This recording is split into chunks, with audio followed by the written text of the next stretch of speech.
Eastern Time. Good afternoon. I'm Terry Beanstalk. We have a great panel today. As you can see, we have a big panel today.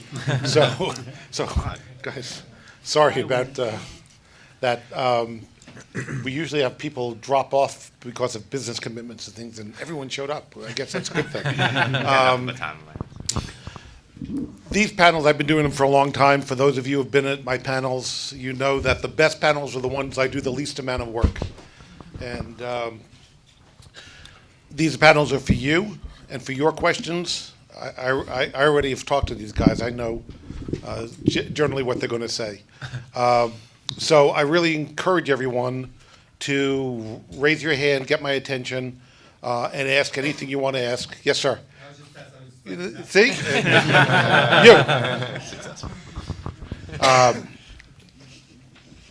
And ask whatever you want to ask, because at the end of the day, this is most productive if we get answers to questions that you have in your business. You're here for a reason. You're not here for CLE credits. As a lawyer, you go to these conferences and everyone has to be there. You don't have to be here. You're here because you have issues in your businesses that you want to think about and get other perspectives on. And we really have some of the best experts in the country, if not the world, on what we're going to be talking about today. So with that, I'm going to let everyone, first of all, I want to know who's in the audience, and then we'll find out who's on the panel. You know who they are. They don't know who you are. And that's, by the way, as important as who they are, is who's in the audience. So who here does content creation? Okay, so that's a big distribution, advertising, technology side. So you have your answers. So this education. I'm sorry, education. Great. What am I missing? Exhibition. Janitorial.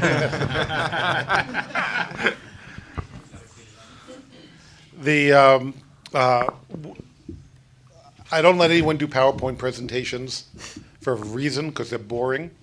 I'm going to ask everyone to say who they are and who they work for and what they do, so you get their perspective, understand where they're coming from as we go through this, and then we'll start. So why don't we start with you, Mike? Yeah. My name is Mike Cruz. I work for Skybound Entertainment. It's a multi-platform production company, most popularly known for The Walking Dead. We're Robert Kirkman's company. And I am the director of digital programming, so I oversee both scripted and unscripted original digital content for outside platforms, as well as owned and operated content internally for community building and all that kind of fun stuff.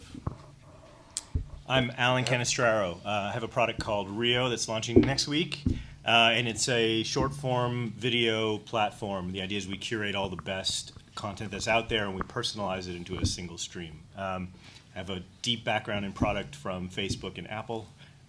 Happy to answer questions. Ryan? My name is Ryan Nugent. I am VP of Content Strategy at Gunpowder and Sky, which is a global content studio. So we produce, finance, distribute all types of content independent of length and platform. So feature films all the way down to YouTube and Snapchat content. So my role is to oversee all of our digital channels and programming and marketing across the business, and really tying together our feature long form side all the way down to our short form for marketing and programming and building audience. Adam?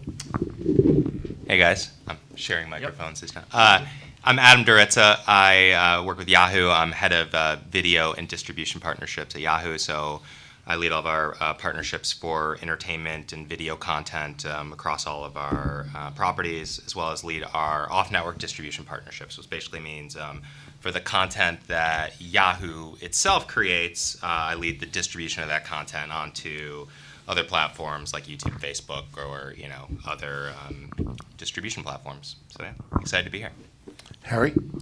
Harry Lang. I'm the VP of Product for Hallmark Labs. We're a subsidiary of Hallmark Cards, and I'm responsible for product on Feelin', which is an SVOD, streaming movies and TV shows and short films as well. We also have a couple other products, Hallmark e-cards, digital greeting service, and then a print-on-demand digital service as well. JR? Hi, I'm J.R. Griffin, the VP of Digital Marketing and Business Development for Fremantle Media North America. We're a large production content studio. We do about 11,000 hours of TV a year.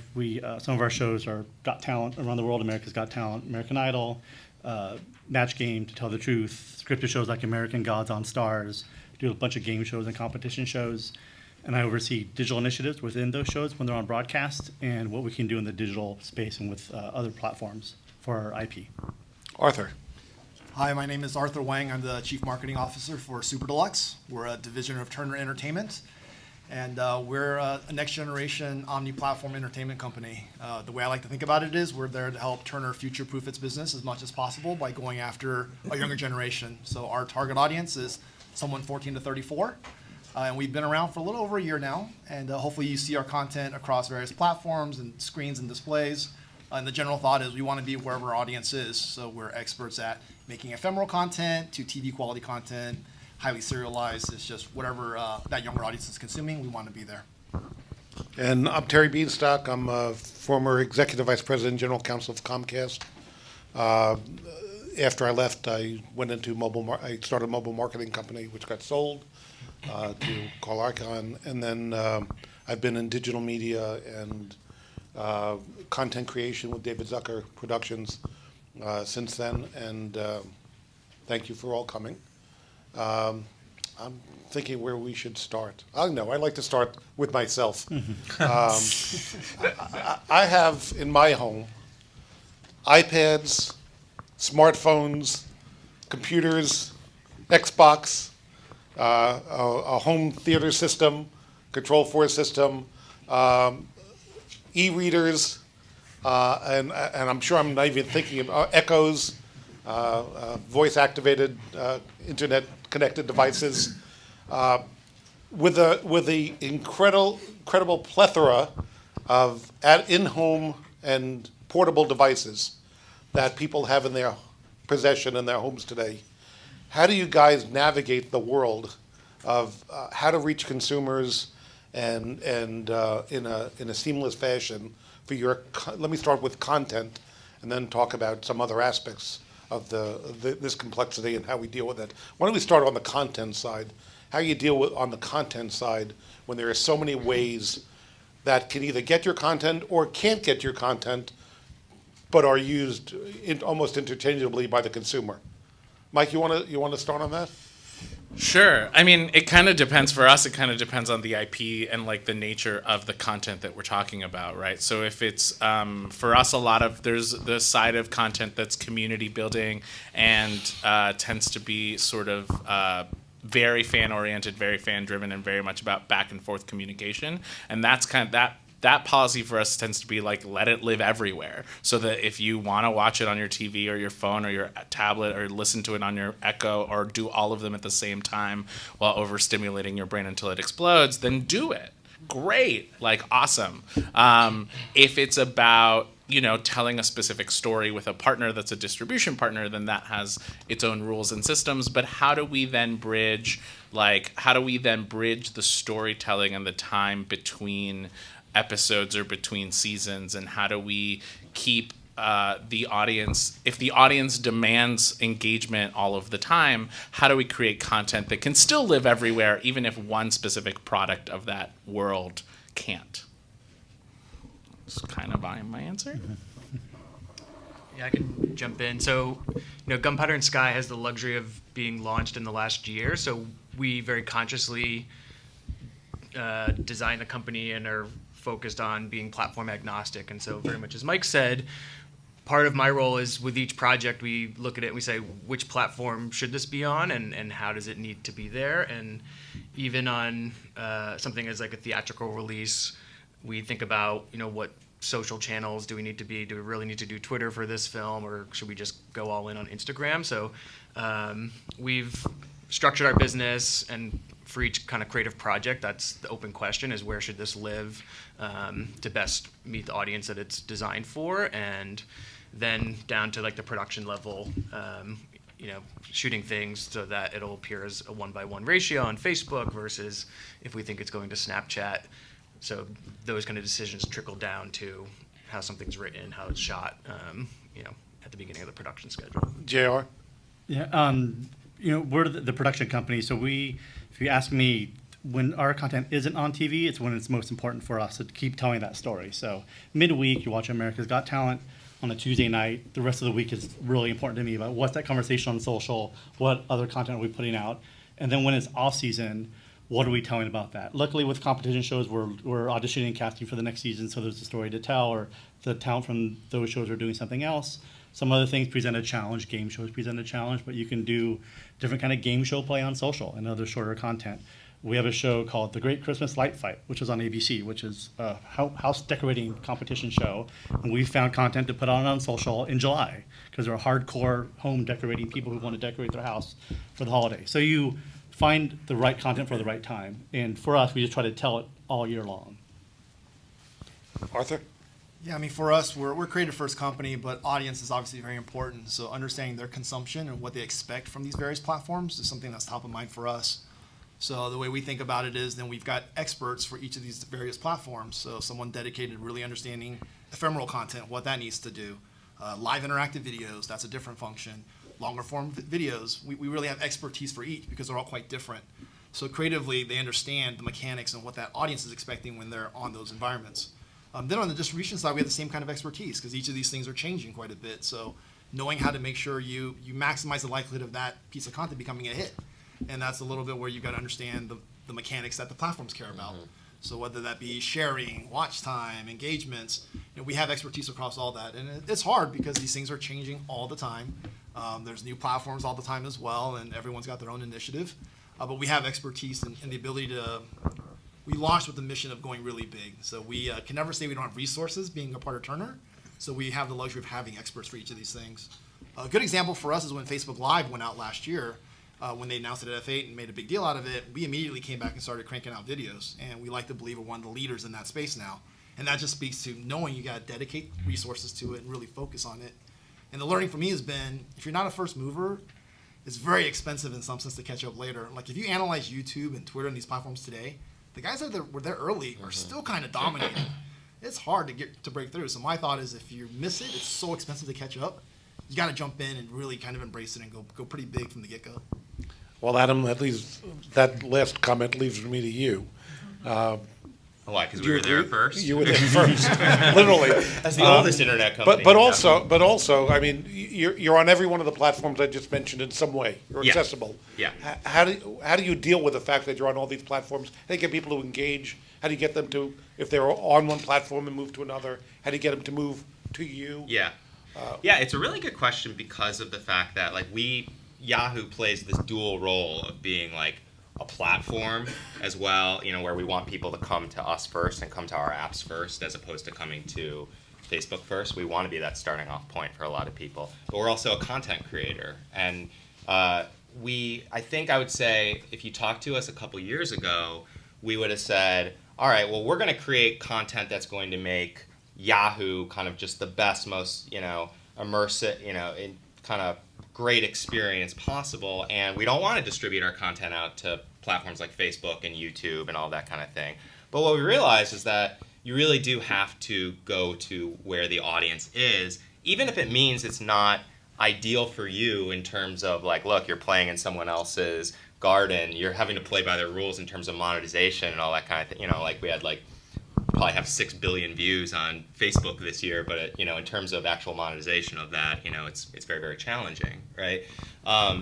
And so one aspect is we've realized that we do have to get our content out to where the users are. The second learning from that is now that we're in this multi-platform world where kind of the rules of what makes content successful is really differs by platform. It's made us completely change the way that we create content. So it used to be that the studio would create content and then someone else would be responsible for distributing it and programming it wherever it may live. But now it's our studios and distribution function have almost been kind of collapsed. So the person who is creating the content is literally the person who is also analyzing how it's performing on all of the social platforms and constantly feeding that back to the content creation process itself. And whereas it used to be a cycle of, maybe like a couple weeks or months to create a content asset, now our video content assets are created like sometimes in hours based off of what we're seeing trending real time on a lot of these distribution platforms. So it's certainly an easier conversation for those of you who have, like Turner, where, mainstream content on recognized cable services or broadcast channels like JR. When you have over-the-top programming, Harriet, if you could answer, how do you get attention in a home with over-the-top programming? It's a challenge. There's a lot of choices out there. So for us, we took an approach of not trying to be everything to everyone. We are a niche product. We're from Hallmark, so we stream movies that appeal to the Hallmark crowd, Hallmark demographic, people who are watching Hallmark Hall of Fame movies. So we license those types of films and those types of TV shows. So for us to get in front, we do it's a mixture of advertising, marketing, social marketing, also working very closely with the platform manufacturers, working closely with people like Apple and Google to really kind of try and get front and center and take advantage and leverage those platforms when we're developing our apps for those platforms. We try to really leverage everything we can so that gives us a better chance of being noticed on these platforms from our partners. Do you find that you care what platform you're being watched on as long as you're being watched? Does it Yeah, make a absolutely, we do. For us, we're everywhere, pretty much where people are watching long form content on pretty much every set-top box and mobile and smart TV. But the percentage of people watching that it varies across all those platforms. So we kind of really pay attention to where most of our viewership is happening and really focus a lot of effort on those channels. JR? Depends on our broadcast partners, right? Our network partners. But with a show like American Gods on Stars, we're talking to them about, we'll help market the show, we'll help market the IP. We're excited about the first season. And so what should we focus on? Should we focus on getting Stars on your cable subscription? Should we focus on getting Stars with your Amazon Prime? Or should we focus on downloading the app? And they said, download the app, because then we have a customer for life. So you could cancel your cable subscription tomorrow for many, many reasons. Then Stars loses out on that customer.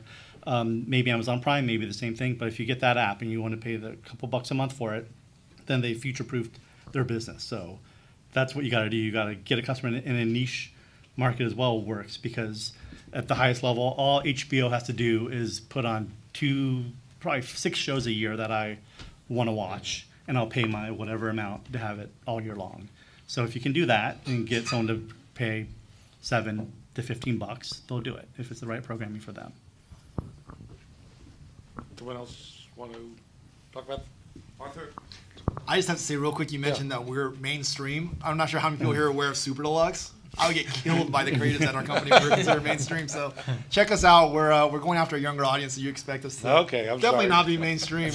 I would get killed. Well, by so how do you that one. how do you get your audience, and do you care what platform they're watching you on? We definitely do, because ultimately for me it's about how do I make sure I'm getting my share of attention, right? So I mentioned 14 to 34 is our target audience. Really our sweet spot is probably the older plurals, younger millennials, so 18 to 28 is probably our sweet spot. So I want to understand if they're spending X many hours a day on entertainment, am I getting my fair share of that? And in certain experiences, I think we do a better job. We talked about Facebook Live a little bit. We're really experts at making interactive, community-driven videos. So we're crushing it in that game. So in some ways, yeah, we're going to overinvest in that category because we're making a bet. But other ones, we also want to make sure we're getting our fair share. So our Instagram game, our Snapchat game, those are all very important to us as well. So I guess it depends a little bit creatively. If we can express ourselves more with that platform, we're going to overinvest. But we got to make sure we're getting our fair share everywhere else as well. And how do you feel the importance of short form? The really short form, though, the minute, less than a minute. It goes back to me, it depends on the audience, right? If they're in the mindset of I want something that's a minute long, we want to be there. If they want something that's 22 minutes long, we want to be there. The thought is to be specific with their intent, what they're searching for, because someone's going to get that share of time, right? So I've got to make sure my brand is out there. So Super Deluxe, our goal is to be a brand that appeals to that younger audience. Whether they're consuming, they have 10 seconds to spare or 2 hours to spare, we want to be there. Adam, where are you guys coming from on length?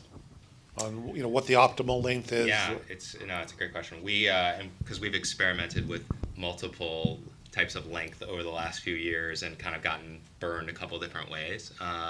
And so, I would say most of Yahoo is a shorter form video type of destination because of the fact that, per your point, people are, when they come to Yahoo, they tend to be in this little bit more of like a, hey, I have a few minutes, I'm going to check my mail, I'm going to check the news kind of on a, maybe incidentally type of basis. So everything tends to be a little bit more in this like newsier current hook.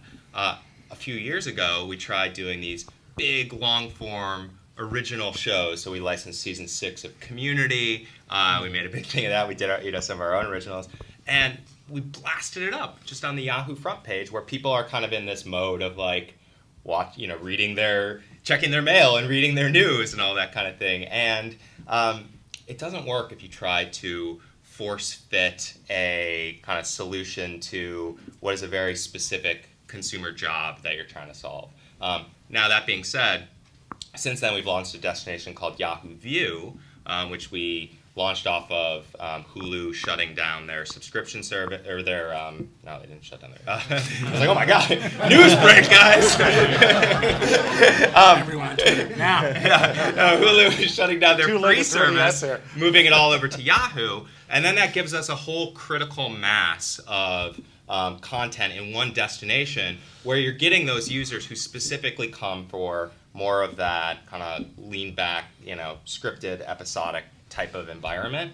And there, if you start trying to put short form stuff onto that destination, users are like, no, I'm here for the long form. So I think it's just, having an understanding of what the user is there for and what is the job to be done that you're trying to solve. So, Alan, when you're not a Walking Dead or a American Idol, or which has its own economics and audience associated with it, how do you get the attention of the consumer either in the home or outside the home? Sure. Well, to double down on what Adam was saying, when you're in this mode of I just want to see, I just want information, you're a little less discriminatory about what that is, right? It's a snacking mentality. And so, I think, I'll relay a quick story. When I go to a hotel room, one of the first things I do is I turn on the TV and I just put it on to BBC.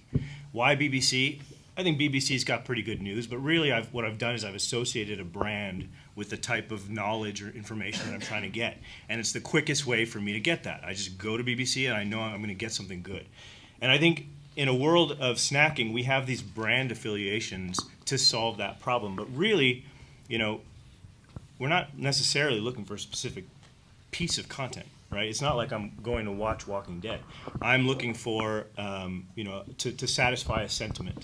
And so, I actually think that we're going to be seeing more movement in that direction towards things like feeds, rather than this, proliferation of more channels, which I think is actually, which I think it's, I think we go through these periods of divergence and convergence. I think we're going to go through a period of convergence, more aggregation, more streams, more feeds. So. Mike, did you want to comment? Yeah, so it's tough because we live. I think we live in a world where we have The Walking Dead, but we also have like 45 other IPs that probably most of the people in this room have never heard of. But what that allows is for sort of the genre of what we do to be a niche, to be for a specific audience, for us to think of Skybound and its fan base as a channel in a very traditional sense. And so gaining that audience, gaining that attention is still super important to us. And we do it kind of through, right now, like looking at ourselves as a voice that we need to identify, understanding our audience and what they're looking for, and serving that in the best platform for the best length, for the best time, for what they need. I think it's all about authenticity and personalization, and not trying to. It changes so quickly. We don't really have like a formula, right? I think it was comfortable for a while, and it has been through periods of saying like, this works right now, so let's do these 5 steps and we'll know that we'll hit an audience. I don't think that that's the world we're living in anymore. And so it's just about like consistently innovating and consistently doing the things that your audience is demanding of you in ways that still respect your creators and the content that you're making. Let me ask you backwards. For the length of the content you guys are producing, some of you short form, some of you long form, some of you medium, do you have to have it being viewed on a certain platform to make your product viable, economically viable? In other words, have you concluded that long form on mobile devices, it's going to be a niche? It's a niche. We've had it around for a while now. We know that it's a niche, but it's not going to be what's mostly viewed on a mobile device. Or am I just old and I don't understand how you can watch a movie on something this big? But people are doing it all over the world. So what are you learning from, as you get all the data and the measurements that are coming in on these various platforms, what are you learning that are guiding you as to, okay, how do I look at my business over the next couple of years? Arthur, you want to start? Yeah, I mean, for us, I think a challenge is we want to make sure we provide consistent quality across these different lengths, across these different platforms. And we actually discovered a social media star named Joanne the Scammer. Some of you may or may not be familiar with her. And we took this character and was able to really blow it up in Instagram and Twitter first. We then made short form videos out of it. We are looking at doing some TV quality programming around it. We rolled out merchandise that was very much tied to the storyline. We're looking at building a game. But what's neat about that is we have, like I said before, functional experts in each of these things already to begin with. Now we're taking IP and really knowing how to sew these things through natively. And that's a skill I think that's going to be required going forward to make the economics work, right? You have to take something and be able to bring it across all these different things, whether it's your standard kind of ads business as well as licensing, but clearly you can do some direct-to-audience stuff with merch, experiential.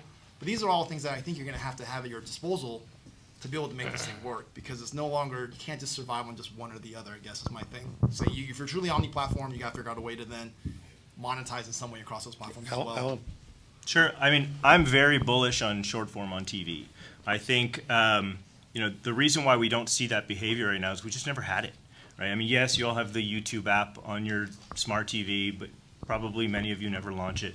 But it's just not the behavior that we've set up. But with what we've been doing, we've been seeing very, very long periods where people are spending 45 minutes on average just consuming short form content and on TVs, and they're doing that because again, it's this behavior that we haven't had before, where you can just turn it on and let it go. Kind of going back to what Adam was saying on the kind of mentality, if you can step back and think about what people are really after, if you can satisfy sentiment, you can get that on TVs. JR? Yeah, it's about the right length of content for the right platform. What people expect when they're there, like you're talking about on Yahoo. Luckily, we do these big these game shows, these competition shows that have all these moments within them. So we can easily extract a moment and have it live on any social platform. You can be scrolling through news and seeing something amazing. It'll catch your attention for a minute, maybe, and then you keep going. Right? And then we can make a TV show that lasts 2 hours long. And you just sort of what people expect to see when they get it and have it easily come to them. On Sunday morning, I was sitting on the couch and I was watching SNL on the SNL app, and my TV was sitting in my living room off. And my wife's like, "What are you doing?" I'm like, "Oh, I'm watching the skits from SNL last night." She's like, "The TV's right there." But that was convenient, and that was there, and that's what I expected. I didn't want to go through a couple commercials. I just wanted to watch 5 sketches and be done with it. So I think it's the content has to be right for the platform, what they expect there. And then we hear shorter content, and then maybe now it's longer on YouTube, and it's longer on Facebook now. So then you adjust, but the consumer, I think, ultimately drives what that is, because they just won't watch it if it's not what they expect to see there. Any questions? Sorry, and I think it just depends on the content. Like, a lot of what I do is just talk to the fans. We go to 50 conventions a year. We have a program called the Skybound Insiders program, where it's like a fan loyalty program. And like a lot of what I spend time doing is talking to the fans. And a lot of the fans on our end watch the TV shows while they're at the gym on their tablet because that's when they have an hour because they have to go to the class at 8:30 or whatever, and so then that's what they do, and that's where they watch their long form while they watch YouTube on their TV because they have a TV in their room and they can pop on YouTube and have a stream of their favorite things and like catch up on their watch. Like so, and we make videos on YouTube that are a minute long because that's what the content is for. But then we've tried to do like long form explanations of like our comic books that are under 5 minutes, and you can't explain a comic book in under 5 minutes. So then people just get mad that the YouTube video wasn't 22 minutes long. And I think you just kind of have to serve the content at the end of the day because that's what the fans are there to watch. So when I was at Comcast, when I led VOD, and our biggest challenge was discoverability. All these years later, seems to be still the biggest problem. We have social media now that's helped, but there's still no easy source to go and find content. What do you guys make of that? How's that moving along? Do you see a goal? I mean, do you see something that will happen that will change this, or is this just going to be a persistent problem we'll always have in the industry?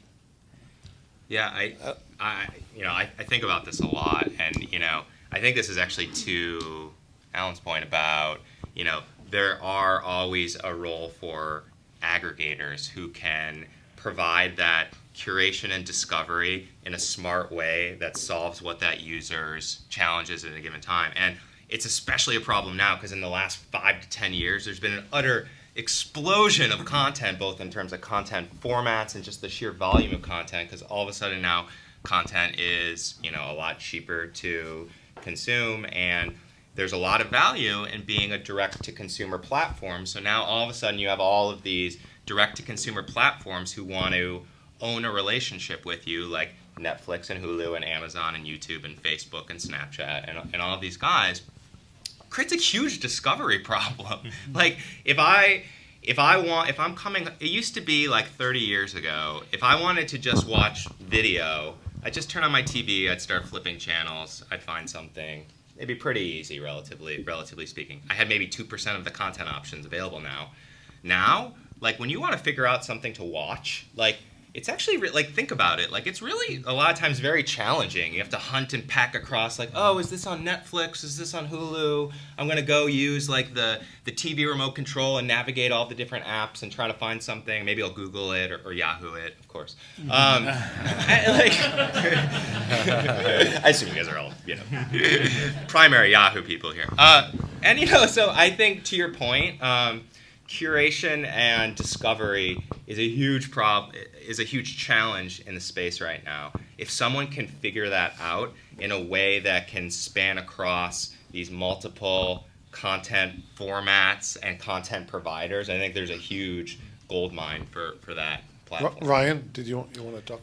Yeah, I mean, I think discovery is going to be a problem for the foreseeable future, just because everything's so fractured, and we're never going to go back to a place where there's 3 channels on, and that's how you're going to discover content. But I mean, I think thinking about discovery cuts across every phase of the process, and I think a big thing for us is we don't have any user researchers or user experience designers in house, but we encourage everybody who shoots, edits, distributes the content to think like a kind of user researcher, so that if Facebook changes something about how videos look in their feed, or YouTube changes something about how their Android app, functions with playlists, we all need to kind of be aware of that, because I think a big part of creating content that's going to solve the problem of discovery is knowing how discovery works in each platform.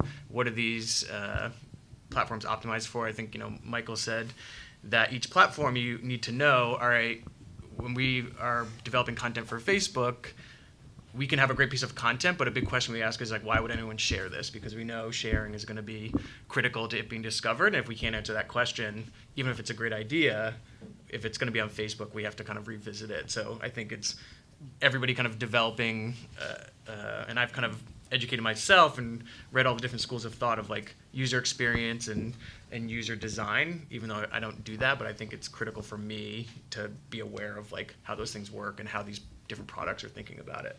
Question? Yeah, I had a question about original content online, like a web series or something like that. In your experience looking at analytics, what is a good runtime? Like, where do people start tuning out? Like, is 5 minutes a good runtime for a web series? Like comedic web series, for example, with a storyline that spans across maybe 12 episodes or something. In your experience, what are the analytics? I could speak to this. I mean, I used to work at YouTube, and I used to give a lot of trainings on how to use analytics for web series and whatever. So I think I'll start with YouTube. I would look at retention a couple different ways. I would look at what happens to retention in like the opening 5 or 10 seconds, and then I would look at what does your retention happen through the rest of the video, and then what happens at the end of the video. So at the beginning of the video, you're always going to lose some, but like how do you design the opening of your videos to account for that? And basically what you want after that initial drop off on any platform is like a flat line. So if you lose 10% up front, are you then keeping the people that were like, okay, I'm going to be in this? Do you actually kind of keep them in it? And so, I mean, I usually, if I throw out numbers, I would say, if you're looking at the aggregate view through rate in YouTube, like anything above 60%, no matter what, obviously longer videos, it's different, but that's kind of where I think, all right, if you're above 60%, that's probably good. If you're below it, there's probably some areas for development, but I think you have to segment retention, like not just at the overall video, but kind of in those 3 main sections is how I would look at it. You want to? I was going to speak to an earlier point, but I'll just throw it out there. So, on the point of curation and personalization, is any Spotify users here? Anybody use Discover Weekly? How do you feel about Discover Weekly? It's great. Yeah, kind of. So generally speaking, people love Discover Weekly, and what they've done there is they've created this dynamic where the content is curated. It's a big pool of content that is then picked and personalized based on the tastes that they've learned from you. And so I think there's a really good lesson to learn there in where the video market goes, which is that there is so much noise, there's so much stuff being created, and in that pool there's a lot of great stuff. There's a lot of noise, but there's a lot of great stuff. But who's the Sherpa that takes you through the things that are there and helps you find the good stuff? I think that's where discovery That goes. Sherpa is gaining power. That Sherpa now has become the radio guy that you did payola to, because now they're the one who's controlling what's going out. That's the danger. That's the danger side of it. But there's also the positive side of it too. So. Yes. Hi, Michelle Webb from Cheetah Mobile. So we face different challenges at our company for these apps, and we've moved from the utility space now into more content, live.media, music thinking on our content side. And I work on the ad sales team, so I'm generally working with agencies or advertisers direct to promote whatever it is they want on our inventory, right? And so in mobile, for us, being mobile first, data is everything, right? And so we target users for our ads or our own apps, whatever, based on interest, behavior, all this really granular stuff that we get based on the GAID or the IDFA of everyone's device, right? And we haven't seen that crossover yet with entertainment properties that come to us for ads, because either they don't have the information or it's just not, the worlds haven't meshed yet, right? But like for me, like let's say American Gods, I'm a huge fan of the book, of the author, but I didn't hear about the show until I was watching some other Stars episode. And to me, in my mind, my advertising mind, I'm thinking, why didn't I get served an ad at some point earlier in the last several months about the show? I should be able to be targeted based on all the other stuff I do and read and consume, etc. So I'm just curious, long-winded, introduction, but curious at how you guys are thinking about targeting, especially IP that has, this legacy of big fans and all kinds of stuff you can piggyback off of on that type of granular, relevant ads and recognition. Who wants to I mean, Give it a shot. for that case, I mean, we did try to target, gaming fans, book fans, using fan art, using experiential stuff at Comic-Con. So maybe we missed you, but you did see an ad eventually, right? On Stars, right? You saw something.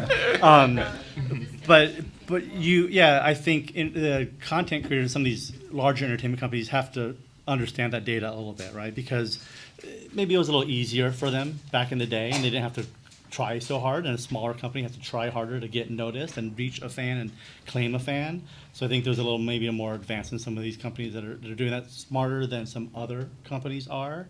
But you have to target your audience. You have to know what they care about, and it's more expensive to do it that way. Well, no, it's more expensive. It just takes more time and more effort. But I think smaller, leaner companies maybe are doing that a little bit better than some bigger companies are. And bigger companies are learning that they have to do that now to get the same piece of that pie. So. Yeah, certainly for my company, we are very targeted in our approach. When I was building the audience development team, I actually went and found people that were in the mobile UA space, right? Because they come from that they're cut from a very analytical mindset. So for me, you don't want to target consumers that would never like your content because that's not a good experience for them. It's obviously waste.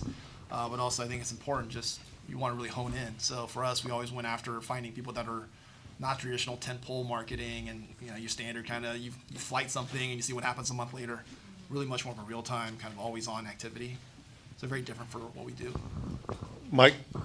I don't really handle the marketing side of what we do, other than to say that we kind of look at marketing in two different ways. There's the form of marketing, targeted marketing, and going out to fans, and that's not something I do, so I can't really speak to it. My side of marketing and the content creation and community management side is about targeting the fans that are already watching us, and how do we get them to say, hey, I'm coming to your site, I'm coming to whichever platform I'm watching your content on to look at Walking Dead every day. How do I get that person to read Redneck? Which is our new comic book that's out. It's issue 2 is out today, and it's really great if you like Southern vampires. How do I get a Walking Dead user to go read Redneck? And so for us, it's all about sort of content creation and conversation and creator uplifting and a lot of very specific sort of content things. But I'm directing them towards people that are already watching, so it's a little different. Arthur said something interesting about apps, how with Turner you're trying to future-proof the company, and if someone unsubscribes, then hopefully they have your app. I'd be curious to know from the panel what some best practices are for apps and what maybe the future of apps might be. Come on. What kind of app? Like content apps? Like game apps? Alan? Ways that they can be used if they're not being used, or ideas that are out there based on audience trends, or I don't want to address the first half of that because actually I don't know. I'll give you some quick pedigree. So at Apple, I built the first apps, pitched the ideas around, and did a lot. But I had the support of a giant company behind me to help market those, and it was fantastic. We did amazing things with it. The place took off. So how do you get your app noticed? That's not the question I'm gonna address, and hopefully somebody else can tackle that. But what I will say is, I do think that we're moving towards a post-app world where I think in the next few years, apps it's this paradox of choice. There's so many out there. You're never going to get satisfied because there's so many. We have this. Everybody heard of paradox of choice? The idea is that when you have too much selection, you're never going to be satisfied with the selection that you make because you'll always feel that there's some other selection that might have been better. And so we live in the world. I've got 300-400 apps on my device, and I launch maybe 15 of them. I think we're going to move towards a world where apps are going to become something different. We're starting to see Google moving in that direction with their on-demand apps. I will say I think it's important that apps not be your only strategy. I think you need to have presence elsewhere, places where people can land even without your app. I know there's services like Branch where links are universal. So whether somebody has your app installed or not, they can get to your experience, whether it's your website, your app, or somewhere else. So those kinds of things I think are important. As far as discovery, I will hand that on. Okay. I guess also too, I'd be curious to know of how you can use an app to complement or to drive traffic elsewhere. You know, to be used in tandem with other. Yeah, I completely echo that, and you know what Alan was saying. Like Yahoo has over 1 billion users, right? And I can tell you from my time here, it is unbelievably hard to launch a new app, get users to download it, and get users to stick with it. Like, our history over the last 5 to 7 years is littered with like a graveyard of apps that had the Yahoo brand and the Yahoo audience behind them that you probably never heard of, and that we like quickly, quietly retired into, you know, when no one was looking. So it's very hard. And what I would say is a couple things.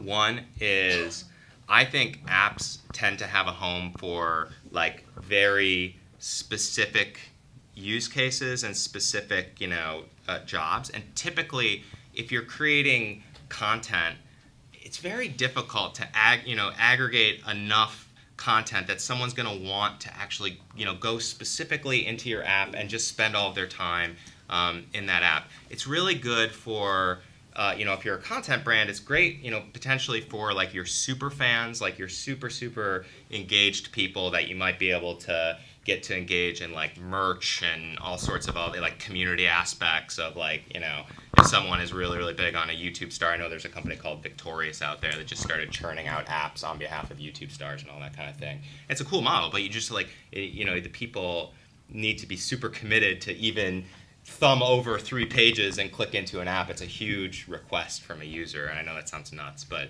in the paradox of choice world, which is a perfect way of putting it, it is asking a lot. So I tend to view it not as a audience development driver, but the other way around. I view it as more of like the bottom of the funnel, and the top of the funnel is, you know, where all the users are, the social platforms and the people who put together feeds that you can get into. You have to compete for other users' time, or compete with other content creators for users' time, but it's where people are. Question. Hey, I'm Dan. I'm the head of content for a company called VR Live. A lot of VR content. We just developed the whole platform for Universal Music Group to distribute. I'm curious how you guys are preparing for that in your own platforms, or if you're looking for partners. For VR specifically? Yeah. For us, it's not something that, I mean, we're looking at it, but it's not, as far as like our service goes, it's not a fit for our audience. Looking for, you know, long form content, and our audience is, you know, with Hallmark, we're primarily an older audience. So I think it really depends on the market. It has to be a really good market fit for, you know, particular content. So that would be my, you know, our take on that. I think you were next. Hi, how are you? I had a quick question. I don't know if you guys can answer this. I actually have a YouTube show that I've been developing with my son. It's unboxing, as we know, those are kind of going up. I had no idea why. But I'm unsure how to go about reaching that crowd, because I feel like you have to grab they log in on their moms or, you know, parents' thing, but then it's the kids watching it. So how does anyone have any ideas on like how to go about marketing and kind of grabbing that crowd on YouTube? Well, like you're saying, it's hard on YouTube right now. There's so many people, but you're actually right about grabbing the parents first. I have a kid myself, and I'd want to make sure it's like a thing I want her to watch, right? So that's an interesting target to go after, the parents of the kids, you know, and also look at what all these other unboxing videos that our kids watch, right? How do you can do all the old tricks, right? You can do collaboration videos and partner with them and advertise on their channels and do all that stuff, but targeting the parents, I think, is kind of key for that specific idea. Is there a reason you're focused on YouTube? Are you open to considering newer platforms that maybe aren't as competitive? Right. Yeah, I would be. I just don't know any. I'm kind of taking the lead from my son. If he watches it for 3 hours, then I'm like, there's other kids watching this for 3 hours, because clearly there's 3 million views on this one video. So that's kind of why we started there, but I'm definitely open to hearing about other platforms that might be a little I remember when Vine stars were coming up, and like it's too hard to break through on YouTube, so I'm gonna become a Vine star, and then they would get tons of fans on Vine before. So maybe you look at something like Live Me or Musically or something to become something there, or YouNow, which is a great live streaming platform that's pretty safe for kids too. So maybe look at a different platform that where you can grow quicker than YouTube, and then you can expand out to that. Actually, can I add just one thing? Sorry. I was just going to say, try and catch trends of new features, right? So take Facebook Live, for example, which maybe that one's dated, but when Facebook started doing Facebook Live, they promote the hell out of those things to make sure that gets up in the feed. So if you can catch new features, Google and Facebook are both going to promote your stuff. Yeah. Yeah, do you guys have any idea on how you can monetize curating or the discovery of cool stuff? Like, for example, let's say that I knew of like 10 awesome YouTube videos that people normally wouldn't discover, and it's not my content. How could I monetize the fact that I found it and I could bring it to a certain audience? Any idea? Well, the monetization I can't help you with, but in a week, check out Rio. And the whole That's point, what you're doing. the whole point is to build a platform for curation so that people can be the VJs rather than necessarily the creators or the consumers. And so, but I'm not making you money yet. So in time. Yeah. I would. Oh, go ahead. Oh no. Just to address that, I would. If you're, I don't know if you're familiar with Jukin Media at all. Yeah. Yeah. I mean, I would. I think they have a very interesting model along those lines, which is that they have like Jukin. They basically are out there scouting for all of the videos in this sea of stuff that might has the potential to go viral, and they're quickly getting to those people who created it and saying like, hey, listen, like we think there's potential here. They'll come up with some sort of business arrangement with those guys, and then they will license and distribute that stuff, and they'll be able to enjoy the economic benefits of it. So I think you have to be willing to like take on that level of risk, in that you're basically prospecting and like putting your own money and economics on the line to make someone's content big. But that's the only reason that they'd be willing to give up the upside, is if you can bring something to the table and kind of capitalize it. Well, I wasn't talking about viral stuff. I was talking about like long form or popular, not just clips like Jukin. I'm familiar with Jukin, but something like longer, like a 2-3 minute clip that normally like the 15-year-old guy wouldn't know about, or compiling those. And you're saying Rio's going to do that? Yeah. You can compile them with using technology. Jukin has leverage, right? The Fail Army Pet Collective, that they know if I made a viral clip with my dog and Jukin approaching me, I know I can make some money because that's some leverage to get it out there. So what's your leverage? Is it personality? Are you putting together a YouTube show or a podcast or something that's, I'm the expert in this, so I'm going to aggregate this content, so you come to me to find something new. And maybe it's not technology, but maybe it's a personality. Or you have leverage for a nice business transaction that appeals to me, where I want you to promote my content, or I want you to represent it in some way. So I think there's different ways of doing it: tech, personality, money. So as a representative is what you're saying? Yeah, or an expert in the field, right? Maybe you're an expert because you have the best technology to find the best stuff that I want to care about. Somehow it works, or it's your personality or your curation that I buy into, and then there's some financial transaction that happens there. Right, like isn't that at the end of the day what Nerdist does? Is if I'm a fan of that community and I want to identify with that community, they're curating online video for me. They're doing a lot of other things, but one of the main things that like as a fan, as a nerd, that I would go to Nerdist for is like, oh, they've put up these 5 awesome YouTube videos they found today. Like that's part of what they're monetizing, is that curation. My question is, and it tags to what you said, this gentleman here about Rio, but it starts with her question, is that if we're looking at a possible post-app world, are we talking browser-based directories that act as guides, and as this gentleman said, the fans at the top, and then the app is really the default show? I mean, so my question is, are we really talking about a browser world or a app world? I mean, I don't think we know the answer to that yet. I think we can see glimpses of it. I think it's going to be more of these assistants, right? If you think about what Echo and Alexa is, that's I mean, chatbots is one incarnation of it, but really what chatbots are is an incarnation of this assistant, this always present interface that you interact with. And right now it's just voice. But I think what we're going to see is these new kind of call them operating systems emerging, where the format of how we plug into them is not, we're not sure yet. But Alexa's probably the closest, I think. The ship computer's always on. Yeah. Computer. Yeah. It's true. Yeah. It's going to be on demand. It's going to be less. Yeah. Oh, sure. Yeah, I just had just a quick commercial. I have Launchpad Entertainment. It's my company. We also have we specialize in user-generated content, similar to Chicken. So that's we monetize content through aggregation of viral videos and other user-generated content. So talk to this young lady right over here. Yes. So what are the different economics of trying to launch your own over-the-top channel versus going to YouTube and Facebook and everything else? And with respect to the Hallmark person on the panel, what's your relationship with the Hallmark channel? We're completely separate, so we're both, divisions of Hallmark. So we're the SVOD, division, and they're the channel division. So, and as far as business models, we have an SVOD business model. So we're subscription based, monthly and annual subscriptions is one model.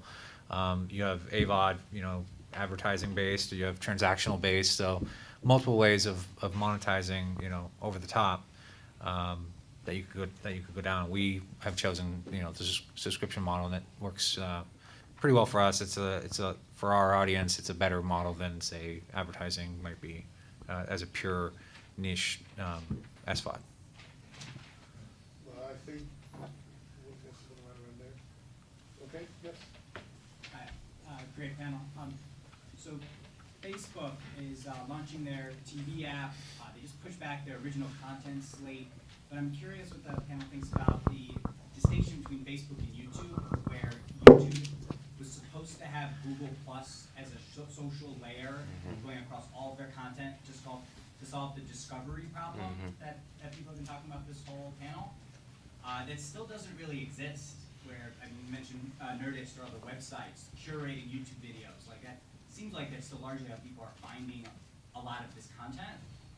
What's going to happen when Facebook really takes that on much more directly, where it starts syndicating more and more high caliber, longer form content that people can sling from their phone right to their TV sets? Like, is Facebook becoming the new network TV, or how do we anticipate this playing out? No, those platforms look for content from content providers, right? All YouTube Red, Snapchat, Facebook, everybody. I think Facebook will probably push it in front of you, like we'll all see it. Whatever content they start buying and commissioning will be right in your feed.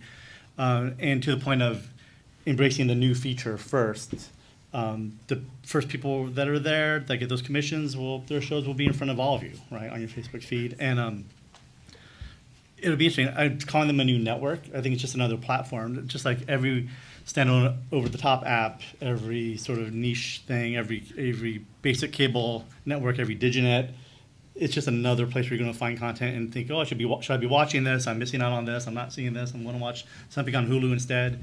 I think it's just going to be another player, and you have to see what rises to the top. I don't think it's going to be a new network, but I think it's going to be something that sort of aggregates more interesting content, and you'll say, oh, I kind of want to watch that, or I don't want to watch that. I'd rather go watch a show on Snapchat.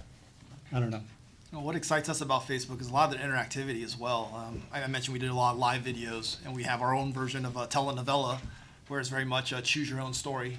You're seeing it in live, real time, and voters can actually go in there and basically shape the story, and then we'll change the story as they vote. And it's really interesting because it's changing behavior in some sense, right? Like I kind of think about these trends where time shifting happened and streaming happened, and now people don't want to watch ads, and now Facebook's doing things where the community can drive videos, right? So it's not the expectation going forward for TV.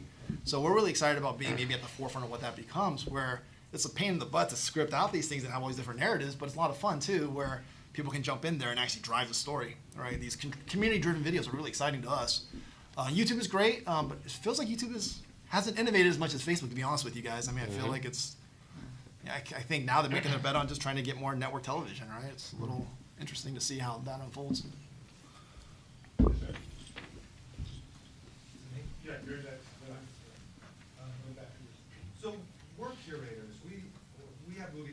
Los Angeles, and we show new films every night of the week. We've been doing it for 5.5 years, and we're now going into that phase where we've been doing long-form content. We want to do more short-form content. We want to present content that's on the web, content that's on television. You know, we feel that. So my questions is kind of twofold. One is, what are your viewpoints on theatrical for short-form content, for your content, and how we can potentially benefit together? Because it's not just me. I have I'm a part of a network. There's 500 other independent movie theaters across the country, and behind the scenes, we're talking about it. So there's that question. That's a great question. Who wants to start? I think so. One of the things I find with the content that we make, and because of the kinds of fans that we have, is that what social media and online content consumption has taken, not necessarily taken the place of, but sort of emotionally started to satisfy, is the communal experience of content consumption and storytelling, which is inarguably part of what people tell stories for. And so when you watch something on Facebook, especially something like Facebook Live or Twitch, or where you can interact in person, in lieu of in person, with a community of like-minded folk, that really engage. That's a really significant engagement driver for people and a reason for them to tune in.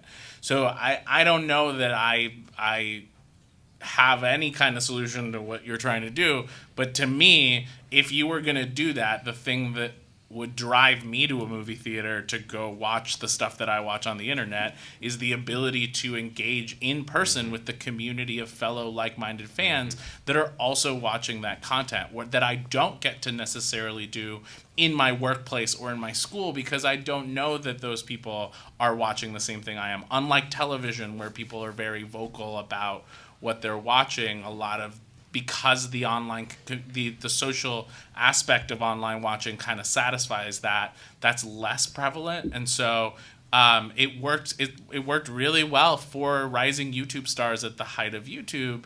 Meetups were one of the biggest reasons their audience grew, and word of mouth spread among young fans was because they would hold meetups where their fans could all come and meet each other and then start having conversations in the comments, thus engaging more on their video, sharing their video more on their social platforms, et cetera, et cetera. So there's a benefit to the creator as well. That's the thing I'd see as a benefit of what you're trying to do. I don't know if it'll work, though. Mm-hmm. Yeah. I just double down on that. I would say, like, call me a hopeful futurist. I think, I think many things are inevitable. And the fact that you have a big screen is not your technological advantage. The fact that you have a communal gathering is something that your phone is never going to touch. So you got to double down on that. Also free food. But you've seen this work in podcasting. A lot of people who have now successful podcasts, and it's super challenging to figure out the monetization of podcasts, although it's getting better and better, have managed to now cross the chasm into creating real live events that they go on tour and they do live podcasts, and people want to go see that. Like, I went to one Pod Save America, if you guys are familiar with it, and they literally packed the place down at the Ace Hotel. Like, there was lines going around the block and stuff because of the fact that, yeah, of course you can just get it on your phone the next day, but there's that community aspect there where people wanted to engage in like-minded people, and I'll buy t-shirts and I'll hang out and talk about how horrible Trump is and all that kind of thing. And that, I do think there's potential for that. Yeah, I'll say one quick thing, because we do features and short form, we've been thinking a lot about what the opportunity is to combine them. And I mean, the way I've looked at the theater going experience is it's one of the few experiences that really acts as like a programming block, where people are in it, whatever you put together for 90 minutes, they're going to kind of sit. So they really trust in you as a programming expert. And so, I mean, that's the way I would think about it. I used to go to a theater in Brooklyn called Nighthawk, and part of why I like that theater is because they would cut together little things in front of the film that kind of spoke to the director or whatever, and that was part of the experience. And we did a screening at Cinefamily a couple weeks ago where we screened 5 sci-fi short films directed by female directors, but we very, very consciously produced content to open and close the show and to like create a thread from one film to the next, because we didn't just want it to feel like here's 5 films and bam, bam, bam. We created kind of a story and a narrative arc in between those so that from the moment it started, it felt like a cohesive piece. And so I think there's a big opportunity there. And I think as we've talked to a couple of theater chains, more and more they're becoming open to those kind of innovative ideas about, how do you kind of remix the trailer and then feature, kind of setup of a theater experience. JR, I would think that your content is a natural. For this type of discussion. Yeah, I mean, you look at something like theater event, when people do theater in a movie theater, right? A live event or a concert, and you can bring people together. What everyone has said here, I mean, you have a great opportunity to do short form as an experience. Maybe you could bring a creator down there. If you're looking to do the same thing on multiple theaters on the same nights, they can live stream their point of view to all the theaters around there. You have a great opportunity there to do some live experience. For us, premium content is, as we all know, TV content looks more and more like movies every day. So there's opportunities for something like American Gods to be screened on an IMAX theater before it comes to TV. And then you can bring together Neil Gaiman fans of the genre for an experience, even though maybe they've seen it. So maybe before season 2, you do a marathon of season 1. It's 8 hours. That's a long thing, but you do something like that. That's an experience. So premium content is closer to that theatrical thing, and then short form content will get there as well. But if you put an experience around it, people will show up. And I'm gonna jump on that because I think he tapped. Again, we go to 50 some odd Comic Cons a year, which is arguably similar to what you're trying. Sometimes they do things similar to what you're trying to do, and they're tapping into that experiential communal vibe. And access is the other half of it, right? So like, yes, you're curating short form or you're curating television for the audience because you are a content curator, the same way you curate films, and thus creating a communal experience. But even more so, the thing that makes a live experience different from like me getting on a Facebook Live or a communal movie watching app to get with my friends is that Neil Gaiman's going to be there and maybe I can ask him a question. Mm-hmm. Yeah. And that changes everything. That gives me a reason to be there, which is why the podcast thing works so well, right? Because like if I listen to Ira Glass every week, even when it's reruns and I've heard it before, and he's going to be doing an episode of This American Life live at the Ace Hotel, then maybe I can ask him a question, and that's going to drive me to drive there, to find parking, and to buy a ticket. Questions?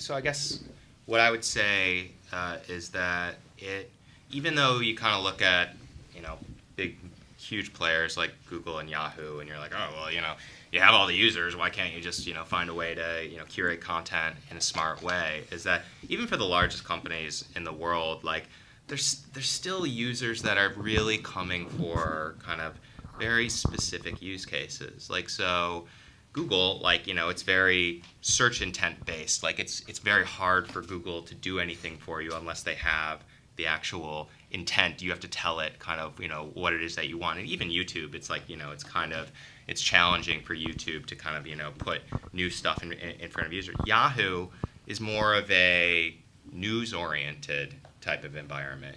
People come first for kind of these daily habits of like, checking their mail and their news and all that kind of thing. So to put, I think the people who, might have the most success with it might be someone who's starting completely fresh and is known as the place where, hey, if you want to check out video and you don't know what it is that you want to watch, maybe it'll be Rio TV. So I think there's a real danger in trying to force fit use cases that users didn't really come to you for. Even Facebook, who kind of is known for having the social network where people came to engage with communities, and all of a sudden made this bridge to being like a news platform and a video platform. Even Facebook, like all the tens of trillions of video views that they're now reporting and stuff like that, it's still like a muted autoplay scrolling past it type of environment, which is very, very different from like a immersive sound on, lean back, watching video type of, even like what YouTube tends to have. So I think even someone like Facebook that might plan to launch a new TV app and hope to kind of be that starting off discovery point, like that's a very different use case for users, and I actually suspect that it could be a lot more challenging for them than a lot of people expect. There's a reason TV Guide didn't come out of Samsung. Yeah. Last question. Well, we're out of time anyway, so I want to thank the panelists. I'm sure to be happy to answer any of your questions. Have a great show.